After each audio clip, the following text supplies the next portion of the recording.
இது ஃபர்ஸ்ட் மலேசியாவின் செய்திகள் உங்களுக்காக.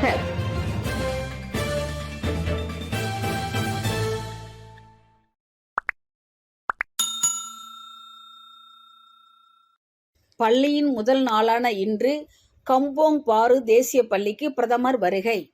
பிரதமர் டத்தோ ஸ்ரீ அன்வார் இப்ராஹிம் 2025-2026 பள்ளி அமர்வின் முதல் நாளான இன்று எஸ்கே கம்போங் பாரு தேசிய பள்ளிக்கு திடீர் வருகை புரிந்தார்.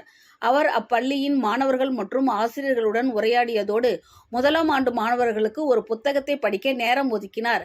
காலை 10 மணிக்கு வந்த அன்வார் சுமார் 40 நிமிடங்கள் பள்ளியில் செலவிட்டார். அதற்கு முன்னதாக ஹாங்காங்கை தளமாக கொண்ட சவுத் சைனா மார்னிங் போஸ்ட் செய்தி நிறுவனத்தால் ஏற்பாடு செய்யப்பட்ட சீன மாநாடு தென்கிழக்கு ஆசியா 2025 அன்வார் கலந்து கொண்டதோடு அங்கு முக்கிய உரையையும் ஆற்றினார்.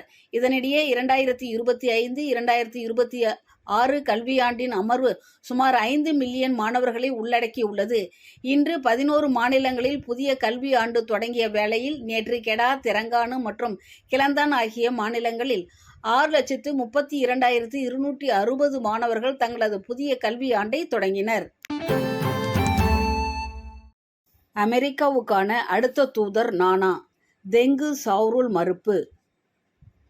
அமெரிக்காவுக்கான அடுத்த மலேசிய தூதராக தாம் பொறுப்பேற்கவிருப்பதாக கூறப்படுவதை முதலீடு, வாணிபம் மற்றும் தொழில்துறை அமைச்சர் தெங்கு டத்தோ ஸ்ரீ சாவ்ருல் தெங்கு அப்துல் அசீஸ் மறுத்துள்ளார். ஆனால் அப்பொறுப்புக்கு யார் நியமிக்கப்பட்டாலும் தாமதமைச்சு முழு ஆதரவை வழங்கும் என்றார் அவர்.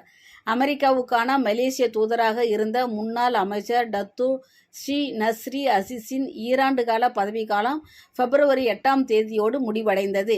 இந்நிலையில் அப்பதவியை நிரப்பப் போவது யார் என்பதை தாம் அடையாளம் கண்டிருப்பதாகவும் இவ்வாரம் பஹ்ரைனுக்கு செல்லும்போது மாமன்னரின் ஒப்புதல் பெறப்பட வேண்டும் என்றும் பிரதமர் டத்தோ ஸ்ரீ அன்வார் இப்ராஹிம் கடந்த வெள்ளிக்கிழமை கூறியிருந்தார்.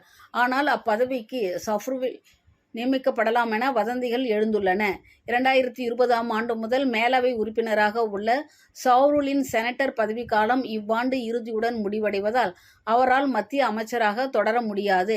எனவே அமெரிக்காவுக்கான தூதராக நியமித்து அவரின் சேவையை தொடர்ந்து பயன்படுத்திக் கொள்ள பிரதமர் விரும்பலாம் என்ற அடிப்படையில் அவ்வதந்திகள் உலா வருகின்றன. மலேசிய அரசியலமைப்பு சட்டத்தின்படி செனட்டர் பதவி ஒரு தவணைக்கு 3 ஆண்டுகள் மட்டுமே. ஒருவர் அதிகபட்சமாக 2 தவணைகள் அப்பொறுப்பில் இருக்கலாம். ரமலான் மாதத்தில் பள்ளி சிற்றுண்டி சாலைகள் திறந்திருக்கும். ஃபட்லினா சிடேக். ரமலான் நோன்பு மாதத்தில் பள்ளி நேரங்கள் முந்தைய ஆண்டுகளைப் போலவே இருக்கும். அதாவது சிற்றுண்டி சாலைகள் வழக்கம் போலவே செயல்படும். கல்வி அமைச்சர் ஃபாட்லினா சிடேக் அவ்வாறு கூறியுள்ளார். ஏதேனும் சிறப்பு தேவைகள் அல்லது குறிப்பிட்ட சிக்கல்கள் இருந்தால் நாங்கள் கவனத்தில் கொள்கிறோம். மற்றபடி நடப்பில் உள்ள ரமலான் தொடர்பான வழிகாட்டுதல்களை பின்பற்றுமாறு அவர் பள்ளிகளை கேட்டுக்கொண்டார். சிற்றுண்டி சாலை நடத்துபவர்களுக்கும் ஏற்கனவே வெளியிடப்பட்ட வழிகாட்டிகளே பொருந்தும் என்றார் அவர். பள்ளிகளுக்கான SOP நடைமுறையின் ஒரு பகுதியாக ரமலான் மாதத்தில் சிற்றுண்டி சாலைகள் தொடர்ந்து செயல்படும் என்று கடந்த ஆண்டு ஃபாட்லினா அறிவித்திருந்தார். என்றாலும் நோன்பு நோற்பவர்களுக்கு பரஸ்பர மரியாதை கொடுப்பது பற்றி முஸ்லிம் அல்லாத மாணவர்களுக்கு வழிகாட்டுதலையும் கல்வியையும் பள்ளிகள் வழங்க வேண்டும். ரமலான் சூழலில் ஒருவரை ஒருவர் புரிந்து கொண்டு மதிக்கும் பண்பு மிகவும் முக்கியமானது என அவர் சுட்டிக்காட்டியிருந்தார். கடந்த ஆண்டு ரமலான் நோன்பு மாதத்தில் காலை நேர பள்ளிகள் வழக்கமான நேரத்திலேயே செயல்பட்டன. மாலை நேர பள்ளிகள் மற்றும் நோன்பு துறக்க ஏதுவாக சற்று முன்கூட்டியே முடிவடைந்தது குறிப்பிடத்தக்கது. போலி சீட் பெல்ட் கொக்கிகளை அரசாங்கம் தடை செய்ய வேண்டும். அந்தோனி லோக். வாகன உரிமையாளர்கள் சீட் பெல்ட் அலாரங்களை அமைதிப்படுத்த பயன்படுத்துவதை தடுக்க போலி சீட் பெல்ட் கொக்கிகளை தடை செய்ய உள்நாட்டு வர்த்தகம் மற்றும் வாழ்க்கை செலவு அமைச்சுடன் போக்குவரத்து அமைச்சு பேச்சுவார்த்தை நடத்தி வருகிறது. சீட் பெல்ட் சென்சார்கள் அல்லது அலாரத்தை ஏமாற்றுவதற்காக இவ்வாறு செய்வது வாகன ஓட்டிகளுக்கு ஆபத்தானது என்று அமைச்சர் அந்தோனி லோக் கூறினார். வாகன உரிமையாளர்கள் சீட் பெல்ட் அணிவதற்கு பதிலாக இந்த சாதனத்தை பயன்படுத்துவோரின் எண்ணிக்கை அதிகரித்து வருவதை பற்றிய கவலைகள் இருந்த போதிலும் அந்த பொருட்களை பறிமுதல் செய்யவோ அல்லது தடை செய்யவோ போக்குவரத்து அமைச்சிற்கு எந்த உரிமையும் இல்லை என்று அவர் கூறினார். எனவே உள்நாட்டு வர்த்தக வர்த்தகம் மற்றும் வாழ்க்கை செலவு அமைச்சுடன் இந்த பொருளை சந்தையில் அணுகுவதை தடை செய்ய நாங்கள் ஆலோசித்து வருகிறோம் என செய்தியாளர் கூட்டத்தில் அந்தோனி தெரிவித்தார். இந்த போலி கொக்கிகளை பயன்படுத்தும் வாகன உரிமையாளர்களின் எண்ணிக்கை அதிகரித்து வரும் போக்கு குறித்து கடந்த வாரம் நெகிரி செம்பிலான் சாலை போக்குவரத்து துறை கவலை தெரிவித்தது. நெகிரி செம்பிலானில் சீன புத்தாண்டு போக்குவரத்து நடவடிக்கையின் போது சீட் பெல்ட்டை பயன்படுத்த தவறியதற்காக பிடிப்பட்ட 195 வாகன உரிமையாளர்களில் சுமார் 30 விழுக்காட்டினர் சீட் பெல்ட் அலாரத்தை தூண்டுவதை தவிர்க்க போலி கொக்கிகளை பயன்படுத்தியது கண்டறியப்பட்டது. சோள வியாபாரியை பின்பற்றி பெர்லிஸ் முஃப்தி மன்னிப்பு கேட்பாரா? ராயர் கேள்வி. ஓர் இந்துவான தாம் நெற்றியில் இட்டிருக்கும் புனித திருநீறு குறித்து பெர்லிஸ் முஃப்தி முகமது அஸ்ரி ஜைனுல் அப்தின் பேசிய பேச்சை அவமானமாக கருதுவதாக ஜெலுத்தோங் நாடாளுமன்ற உறுப்பினர் RSN ராயர் கூறியிருக்கிறார். தன்னை மட்டுமல்லாமல் ஒட்டுமொத்த இந்துக்களையும் அவரின் பேச்சு அவமானப்படுத்தியுள்ளது. டாக்டர் மாசா என பரவலாக அழைக்கப்படும் அவர் என் நெற்றியில் நான் வைக்கும் விபூதி குறித்து சம்பந்தமே இல்லாமல் எதற்காக பேசினார் என தமக்கு புரியவில்லை என மக்களவையில் இன்று நடத்திய செய்தியாளர் சந்திப்பில் ராயர் கூறினார். எனவே சில தினங்களுக்கு முன் இனவெறியை தூண்டும் வகையில் நடந்து கொண்ட செப்பாங் சோள வியாபாரியை பின்பற்றி டாக்டர் மாசாவும் மன்னிப்பு கேட்பாரா என ராயர் கேள்வி எழுப்பினார். இந்தியர்களுக்கு சோளம் கிடையாது என்பதை இழிவான சொற்களை பயன்படுத்தி அறிவிப்பு அட்டையை வைத்திருந்த அச்சோள வியாபாரி சமூகத்தின் கடும் கண்டனங்களை தொடர்ந்து நேற்று மன்னிப்பு கோரியது குறிப்பிடத்தக்கது. சர்ச்சைக்குரிய இஸ்லாமிய மத போதகர் டாக்டர் சாக்கிர் நாயக் குறித்து நாடாளுமன்றத்தில் ராயர் பேசியது தொடர்பில் பெர்லிஸ் முஃப்தி முன்னதாக காரசாரமான வீடியோ வெளியிட்டிருந்தார்.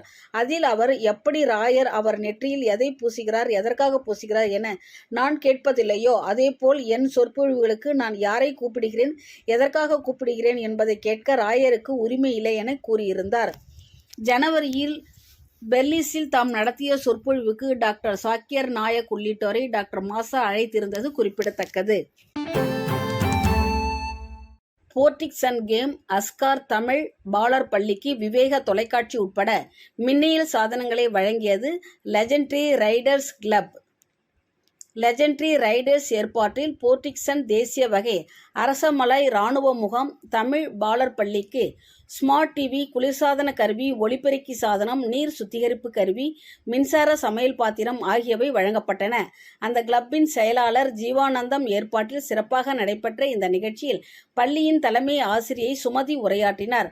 மாணவர்களின் அடிப்படை கல்விக்கு பாலர் பள்ளி மிகவும் முக்கியமானது என்பதால் அவர்களின் கல்வி நலனை கருத்திற்கொண்டு மின்னியல் சாதனங்கள் வழங்கிய லெஜெண்டரி ரைடர்ஸ் கிளப்பை அவர் பாராட்டினார். நிகழ்ச்சிக்கு தலைமை உரையாற்றிய காவல்துறையின் அதிகாரி inspector S. Ramarao legendary riders Tamil பள்ளிக்கு உதவுவது தலையாய கடமை என்றார். இந்த பள்ளியின் பாலர் பள்ளி மாணவர்களுக்காக வழங்கப்பட்ட மின்னியல் சாதனங்கள் பெரும் பயனாக இருக்கும் என்று லெஜெண்டரி ரைடர்ஸ் கிளப்பின் ஆலோசகர் டாக்டர் சுகுமாரன் வலியுறுத்தினார்.